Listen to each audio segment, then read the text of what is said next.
Hello viewers, আসসালামু আলাইকুম। আজকে আমরা তৈরি করব কাঁচা আমের মিষ্টি আচার। তো চলুন রেসিপি ভিডিওটি শুরু করা যাক।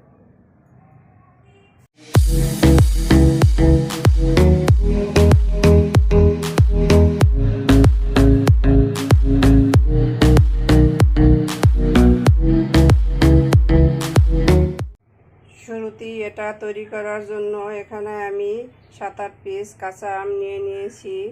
এখন আমি এগুলোকে কেটে নিব। আমগুলোকে আমি এভাবে কেটে ধুয়ে পরিষ্কার করে নিয়েছি, দেখতেই পাচ্ছেন। এখন আমি এর ভিতরে দিয়ে দিব পানি।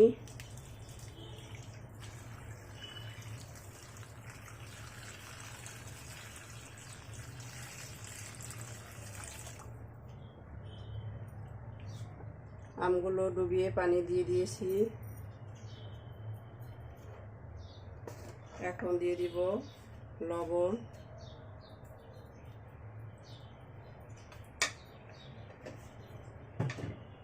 লবণ দিয়ে আমি আমগুলোকে 1 ঘন্টা এভাবে ভিজিয়ে রাখবো।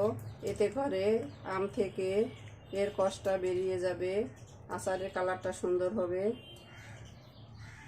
তো ফিরে আসছি 1 ঘন্টা পরে।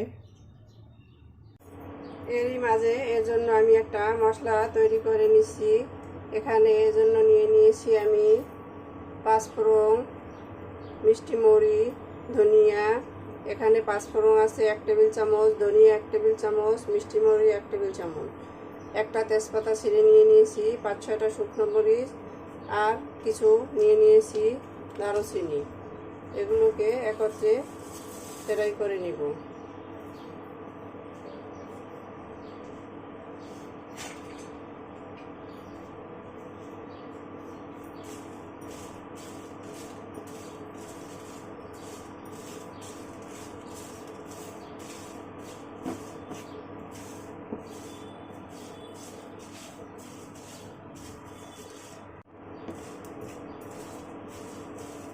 আমি এগুলোকে কয়েক সেকেন্ড নেড়ে নিব। খুব বেশি সময় এগুলো ফ্রাই করলে এটা টেস্টটা নষ্ট হয়ে যাবে, তেতো হয়ে যাবে।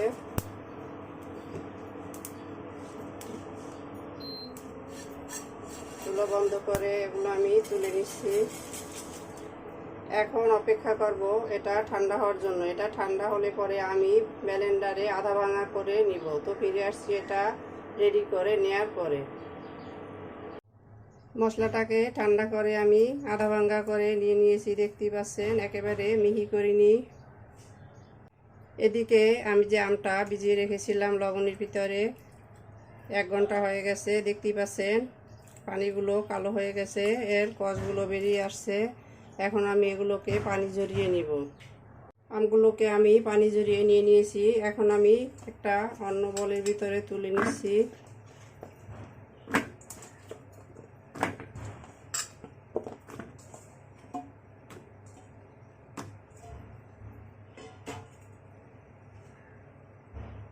মেজারমেন্ট কাপের 1 কাপ চিনি দিয়ে দিচ্ছি।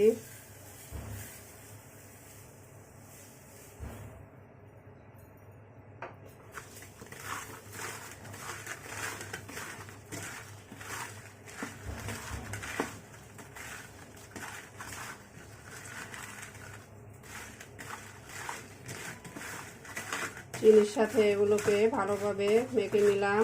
এখন অপেক্ষা করব 10 মিনিট। তো ফিরে আসছি 10 মিনিট পরে। ফিরে এলাম প্রায় 20 মিনিট পরে। দেখতেই পাচ্ছেন চিনিটা গলে পানি হয়ে আসছে। এখন চলে যাব কিচেনে। তো চলুন কিচেনে যাওয়া যাক। কিচেনে এসে চুলায় আমি একটা প্যান বসিয়ে দিয়েছি। এর ভিতরে কিছু গোটা মশলা দিয়ে দিব। দিয়ে দিচ্ছি শুকনো মরিচ, দারুচিনি আর 2টা এলাচ।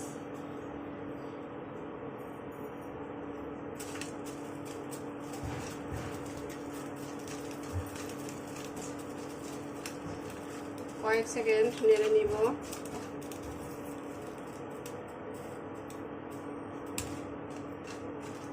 এখন এর ভিতরে দিয়ে দিব চিনি মেখে রাখা আমটা।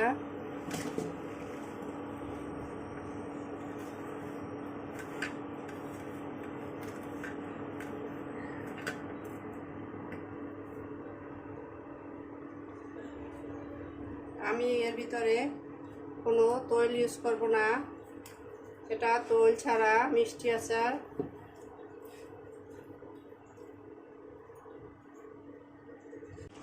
এখন আমি এর ভিতরে দিয়ে দিচ্ছি হাফ টিস্পুনের মতো হলুদের গুঁড়া, এতে এটার থেকে সুন্দর একটা কালার আসবে। দিয়ে দিচ্ছি লবণ। লবণটা বুঝে দিতে হবে, কেননা আমি আমগুলো কেটে লবণ পানিতে ভিজিয়ে রেখেছিলাম। এখন এগুলোকে একত্রে মিশিয়ে দিব।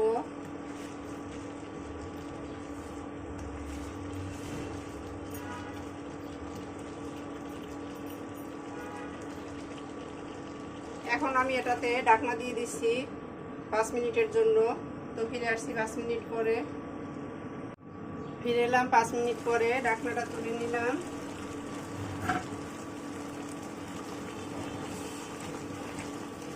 দেখতেই পাচ্ছেন আম থেকে পানি ছেড়ে দিয়েছে।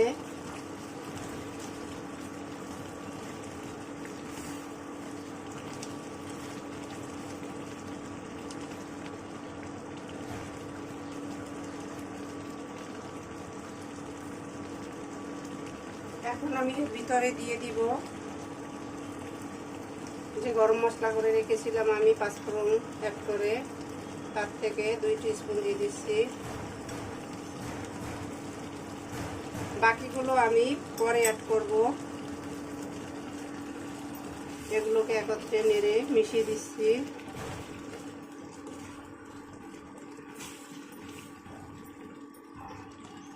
সাবধানে নাড়তে হবে, আমগুলো খুবই কচি, ফুলে আসতেছে।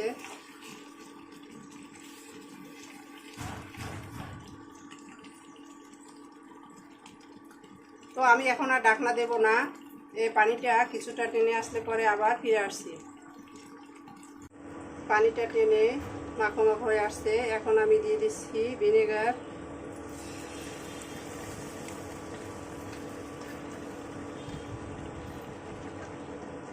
ভিনেগারটা অবশ্যই দিতে হবে, এটা আচারটাকে দীর্ঘদিন রাখতে সাহায্য করবে। দিয়ে দিচ্ছি বাকি গুঁড়ো মশলাগুলো।